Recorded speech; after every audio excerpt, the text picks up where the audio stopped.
الذي هدانا لهذا وما كنا لنهتدي لولا أن هدانا الله الحمد لله الذي لم يتخذ صاحبة ولا ولدا أما بعد فقد قال الله في قرآن المجيد وقوله الحق بسم الله الرحمن الرحيم وَلْتَكُن مِّنكُمْ أُمَّةٌ يَدْعُونَ إِلَى الْخَيْرِ وَيَأْمُرُونَ بِالْمَعْرُوفِ وَيَنْهَوْنَ عَنِ الْمُنكَرِ وَأُولَٰئِكَ هُمُ الْمُفْلِحُونَ صلوات على محمد.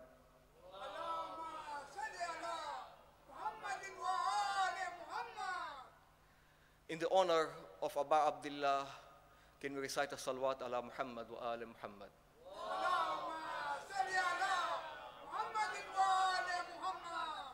In the honor of the Imam of our time, Imam al-Mahdi al-Hujjah, can we recite a salawat ala Muhammad wa ala Muhammad?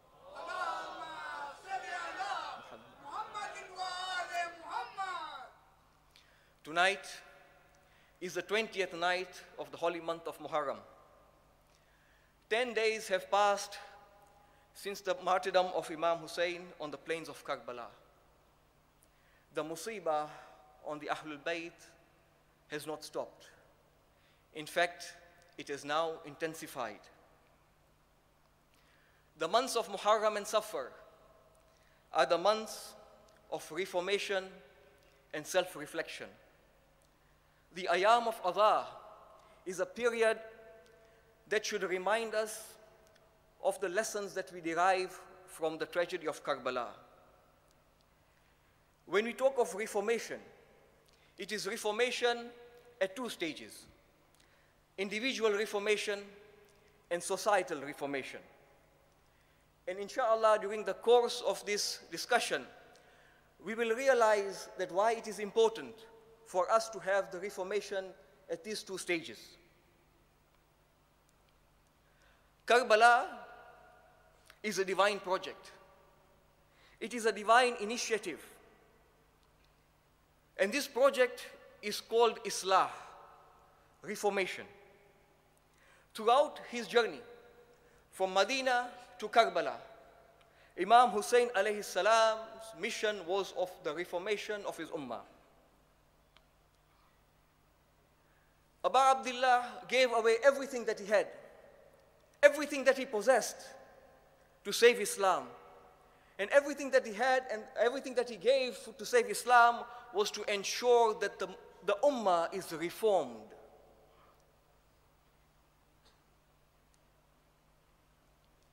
Imam Hussein's message to us also is that of reformation.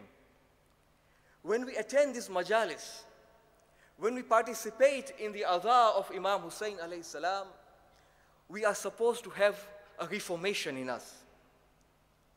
Because if we attend this majalis and we leave this institution without the reformation, then this becomes a adhab on us. So we should have that intention that whenever we attend the majalis of Aba Abdullah, it has to be with the intention and with the niyyah of reformation, to be able to acquire valuable lessons from his martyrdom so that we are able to transform our lives. The mission statement of Aba Abdullah was similar to that of the verse that I recited to you earlier. The verse that I recited was the 104th verse of Surah Al-Imran, where Allah subhanahu wa ta'ala says, وَاتَّكُمْ أُمَّةٌ يَدْعُونَ إِلَى الْخَيْرِ. That from amongst you, from amongst us, the believers, there should be a party. Who does what? Who invites people towards goodness and forbids them from committing evil. And these are the people who will be successful. In departing from Medina, when he was giving his final wasiyah to his brother Muhammad ibn Hanafiya, Imam Hussein alayhi salam said that I am rising for the reformation, for the islah of the ummah of my grandfather. And I am going out there to invite them towards good and forbid them from committing evil. A question arises. Only 50 years had passed since the death of the Holy Prophet. barely one generation. What had gone wrong with this ummah? That the Holy Prophet's grandson had to say that I am going out for the islah of my ummah. My dear brothers and sisters, if we were to analyze the event of Karbala, Karbala did not happen overnight. It was a build-up of a sequence of events that led to the event of Karbala and the martyrdom of Imam Hussein to take place. And the architect and the mastermind of the event of Karbala was Muawiyah. Muawiyah was dead when the event of Karbala took place. However, Muawiyah, after the death of Imam Ali alayhi salam, ruled over the Muslim empire for 20 years. And in these 20 years that he ruled over the Muslim empire, he unleashed one of the greatest propaganda. And that propaganda was to humiliate and to undermine the message of Islam. It was to humiliate Imam Ali alayhi salam. It was to undermine the message of Rasulullah. It was to tarnish the name of Ahlul Bayt alayhimus salam. He paid people to climb the pulpit and to spread hatred against Ahlul Bayt. People who attended the Friday khutbah, the Imam of the Jama'ah of the Friday prayers, would have remarks that are contrary to the teachings of Islam. They were remarks that spread hatred amongst the people towards Imam Ali alayhi salam and undermined the message of Rasulullah. Not only that, he paid people to fabricate hadith. Today, the Muslim world is confused with all these traditions that have come, all these inventions that have been made, all these traditions that have been placed into our books. They were fabricated during the time of Muawiyah. His policy was to instill fear in the hearts of the Muslims and to rule over them. Now imagine, 20 years, my brothers and sisters, 20 years is not a small time. It's a big time frame.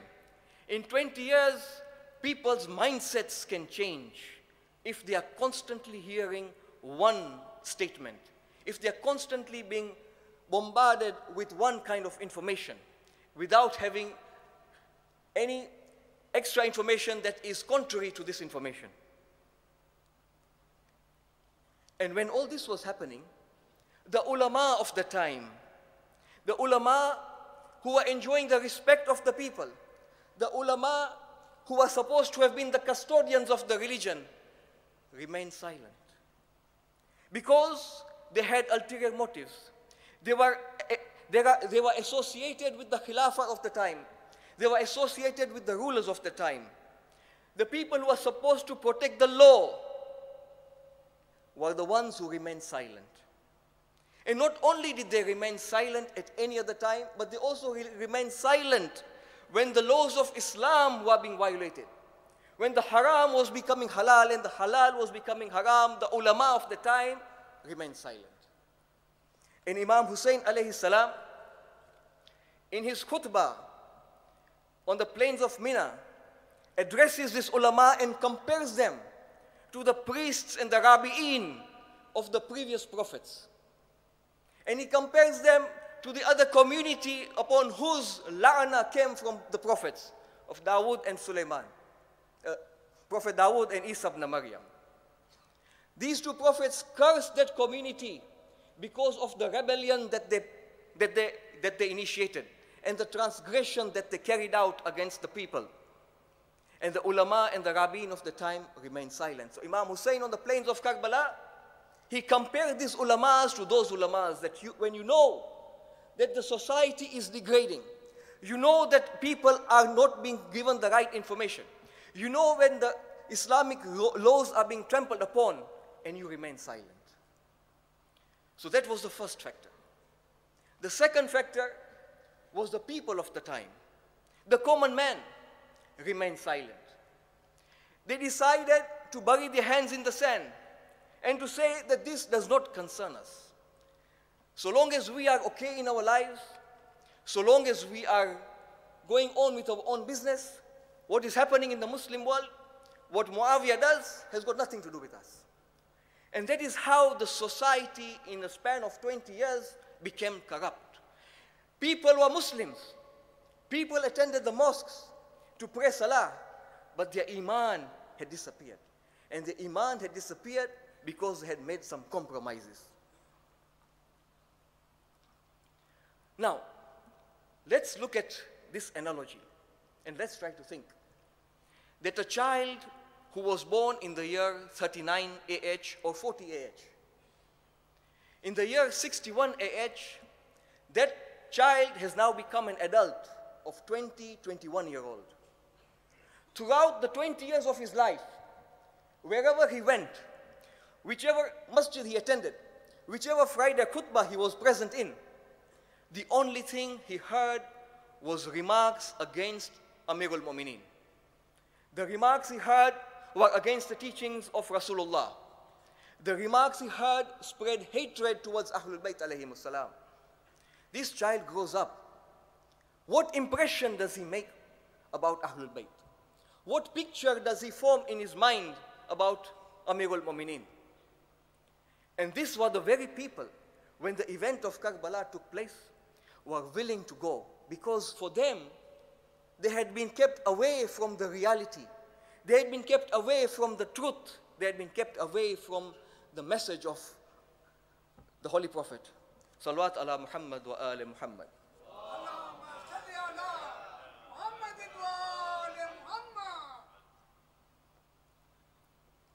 So this was the situation of the Muslim Ummah at the time.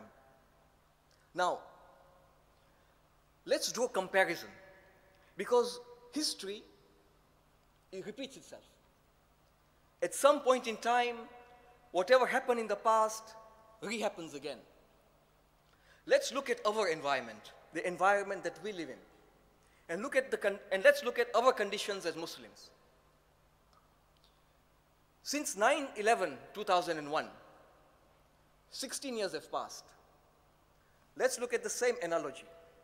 A child who was born in 2001 is today about 16 years old, or 17, in his prime youth.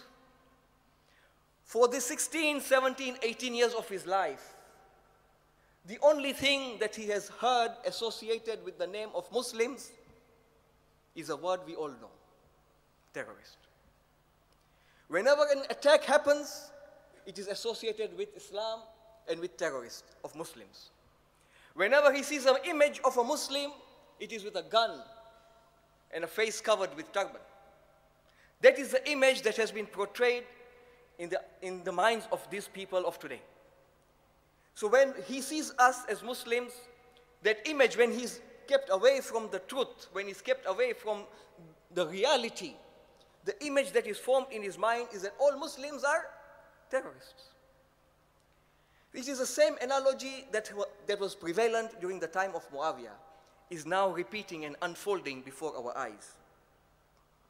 The question we ask ourselves, and in answering the call of Abu Abdullah, because on the plains of Karbala,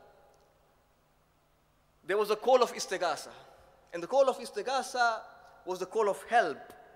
And who was he asking that help to? There was no one in there. So the help was for the generations to come. When situations like this arise, what is the help that you and I, that we as a Muslim Ummah, can offer Abu Abdullah? What are we giving back to Abu Abdullah? Are we just being emotional in our lives? By crying, by organizing the majalis, and by the latmiyat? Is that all that we restrict Abu Abdullah to? If that is all that we restrict Abu Abdullah to, then we have not understood Imam al-Hussein alayhi salam. We have not understood his message. We need to take Imam Hussein alayhi salam out of these four walls and expose the beautiful message of Abu Abdullah to the world. We need to expose the wonderful lessons and the values that he stood for in Karbala to the people, to know the reality and the truth of the religion of Islam, because that was the mission of Abu Abdullah. The love of Imam Hussein alayhi salam should inspire us to expose his teachings and his values to the world, to show to the world that Islam has a positive side to it. And what best opportunity can we use than that of the social media? Today, yes, the social media is a cancer in our society. Yes, the social media deviates our youth and our people from the right track. It consumes their time and their energy in this form. But how can we turn that around? Because the social media is not going to stop. Yesterday was Facebook. Today we have Twitter and Instagram, and the things are not going to stop. They are going to grow. We are going to have more as the time and the world evolves and the time goes by. There are more social medias that are going to come. So are we going to say that we are not going to use the social media? We are going to bury our head in the sand just like the people of the time of Muawiyah did? Or are we going to do something about it? And are we going to use the tools that we have today in positive light? In positive light, so that we can take this message out of Abu Abdullah to the world. And we ask ourselves, and I ask myself included as well, that what have we done? Yes, there are people who can claim that we organize this majalis. There are people who can claim that we organize the ceremonies of the holy month of Muharram and Safar. There are people who can claim that we organize the procession and the julus. But what have the rest of us done? Is it just a responsibility of a few? Or is it a responsibility of us all collectively, being the lovers and the followers of Abu Abdullah? Because that is what we are going to be held accountable for. That what did we do for Abu Abdullah? And when we say and when we sing the slogan of Labbaik Ya Hussein, is it just from the mouth? Or is there an action which follows? And that action that has to follow has to be to expose this message of Abu Abdullah to the world, to spread the reality and the truth to the world. And the least that we can do, if we cannot do all this, the least we can do is reform our character and attach and align our character to that of Abu Abdullah. Instill in our lives the characteristics that Abu Abdullah had. That's the least we can do. And the second least that we can do is reach out to the next person next to us, the person next to us. Be it our neighbor, be it our associate, be it our employer or employee, be it our colleague. At least one value that Abu Abdullah stood for, at least that one value, that's the least that we can do in service to Abu Abdullah. Salawat ala Muhammad wa ali Muhammad.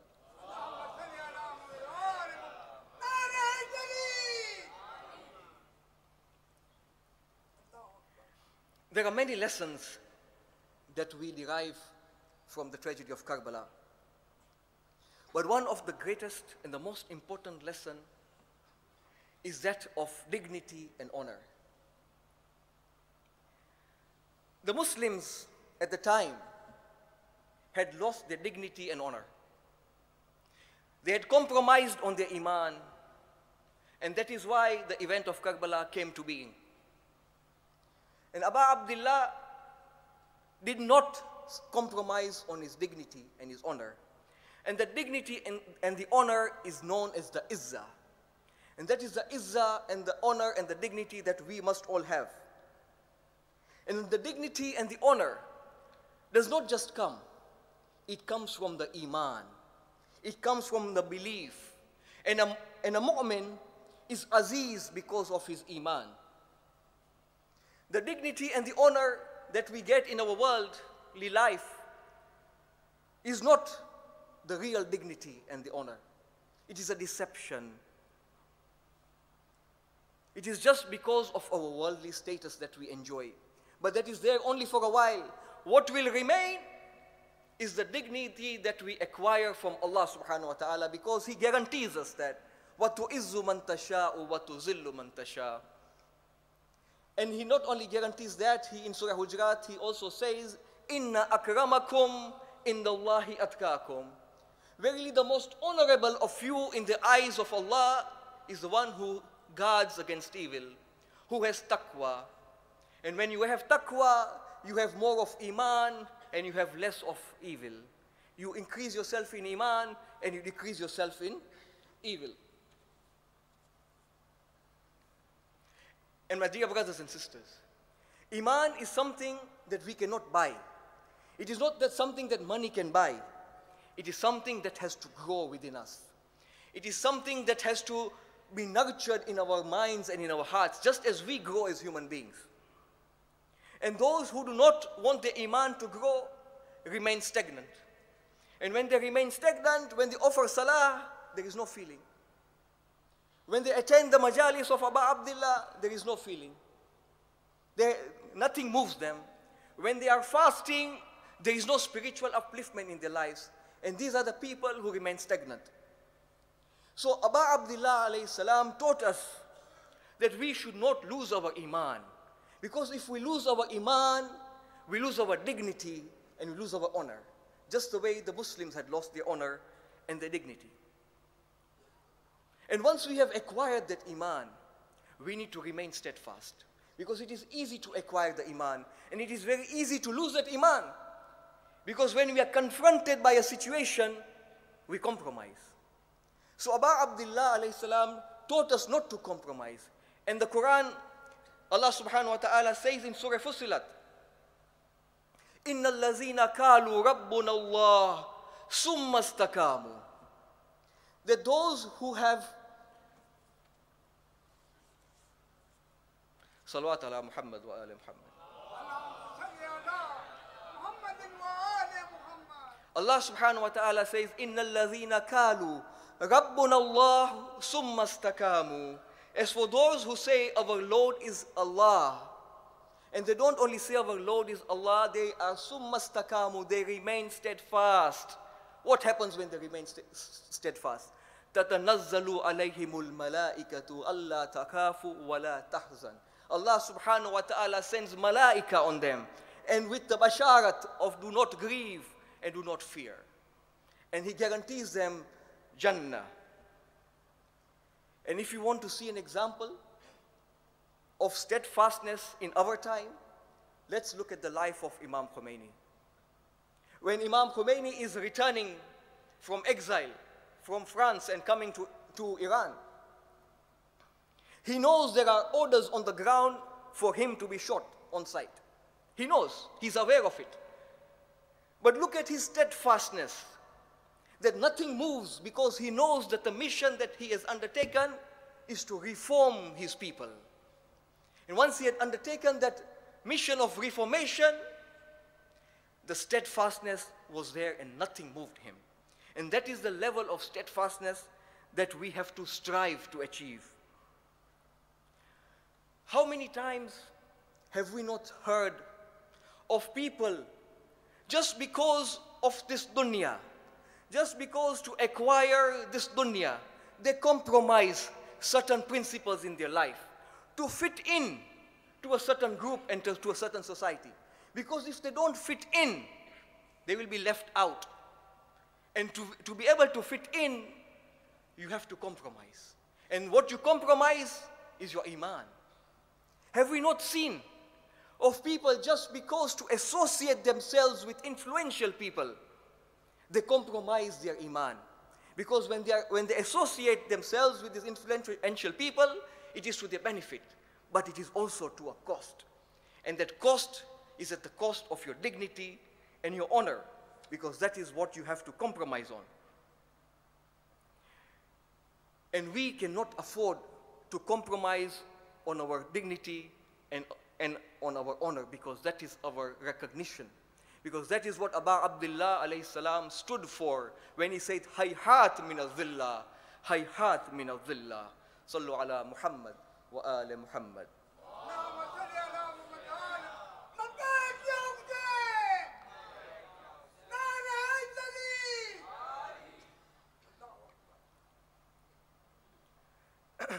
The dignity of Karbala is that Aba Abdullah did not give his hand to become miserable in the hands of Yazid. He said, somebody like me cannot pay allegiance to Yazid. when he said somebody like me cannot pay allegiance to Yazid, the message he is trying to give that my status in the eyes of Allah is at that level that even for a second, I cannot compromise my values, I cannot compromise my dignity and my izzah and sell my iman to Yazid for the worldly pleasures. Even if it means that I need to be cut into pieces. Allahu Akbar. Even if it means that I have to sacrifice my near and dear ones. Even if it means that I have to sacrifice Ali Asghar. Even if it means that I have to leave Sakina alone in this world. Even if it means that Zainab alayha salam has to sacrifice everything that she has, my hand will not bow down to Yazid. Abu Abdullah, when he was killed on the day of Ashura, just before Maghrib, two things happened. The people from the enemies rushed towards Abu Abdullah to loot everything that he had. One man comes forward and starts to search the body of Abu Abdullah. He could not find anything to take away from Abu Abdullah. Then suddenly his eyes fell on the ring which was on the finger of Abu Abdullah. He wanted to remove this ring, but the ring could not come out. When the ring could not come out, this man, Mal'oon, takes a knife and he cuts the finger of Abu Abdullah. And the second thing that happened after the death of Abu Abdullah was that Umar ibn Sa'd tells his people, tells his troops to prepare their horses to trample on the bodies of the Shohada. When this announcement was made, the people from his army came towards Umar ibn Sa'd,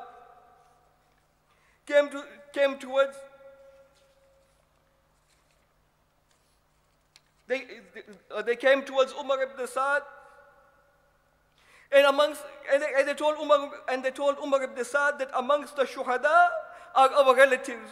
We will not allow you to trample on their bodies. The family of Habib came forward and said, I will not allow Habib to be trampled. The family of Hur came forward. The family of Abbas came forward. One by one, the Shohada were removed, except Abu Abdullah. There was no one to say that do not trample on the body of the son of Rasulullah. There was no one to say, do not trample on the body of Zahra.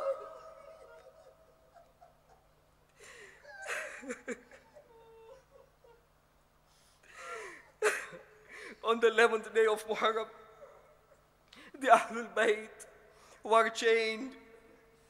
They were chained and they were taken as prisoners to Kufa. The Kafilah was taken towards Kufa, towards the courtyard of Ubaidullah ibn Ziyad. The city of Kufa was decorated. The Ahlul Bayt were paraded in the city. This is the same city that Amirul Mu'mineen lived as a Khalifa. This is the same city that Zainab alayha salam lived as a princess. This is the same city that Zainab alayha salam was revered and given respect. And today she is meant to enter this city without a hijab. 20 years have passed and Zainab is meant to enter into this city. People are throwing stones at the Ahlul Bayt. People are throwing rocks at the Ahlul Bayt. People are throwing food at the Ahlul Bayt. Then the Kafilah passes through one alleyway. The Kafilah passes through one alleyway where it stops. And in this alleyway there is a house, and in this house lives a lady whose name is Habiba. Habiba had worked with and served the Ahlul Bayt in Medina. When her maid saw that there is a parade outside, she tells Habiba that there are rebels and princes and prisoners that have been brought. Why don't you come out and have a look? Habiba tells the maid that I will not come out because The lady Zainab had once told me not to look at this parade of rebels and prisoners. Then, after a while, Habiba hears a little child crying outside. Al-Atash, Al-Atash. This is the child of Hussein. This is the Sakina who is crying on the laps of Sayyidah Zainab alayha salam. Habiba could not control herself. She could not hold back. She took some water and went down to Zainab. And she said to this lady, "Oh Zainab, oh lady, I hear your child crying for water. I have brought for you some water to quench her thirst." But before she drinks the water, I have some hajat. If she can pray for me. Zainab alayhi salam took the water and gave it to Sakina and told Sakina, "Sakina, before you drink the water, ask for the hajat of this lady."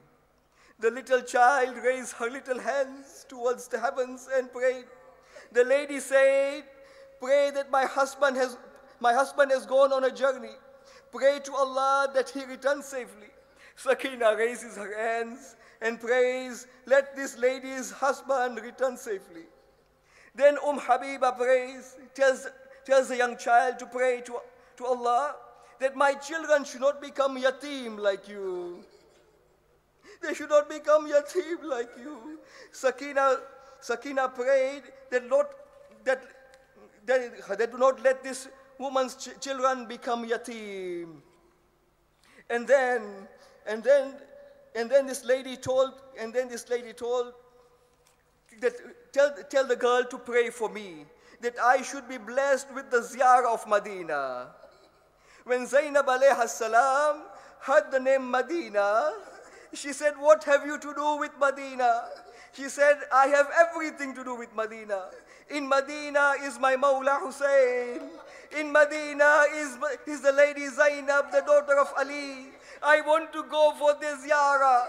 Zainab alayha salam looked at the lady closely and she recognized that this is Habiba. She said to this lady, "If you saw Zainab, would you recognize her?" She said, "Yes, of course, I would recognize her. I have served in her home. How would I not recognize Zainab?" Zainab alayhi salam parted her hair from her face and said, Habiba, your dua has been accepted. I am Zainab, and this head you see on the spear is that of Hussein. Allah lanatullahi ala al-qawmi al-zalimin. وسيعلمون الذين ظلموا أي منقلب ينقلبون. مات بحسين.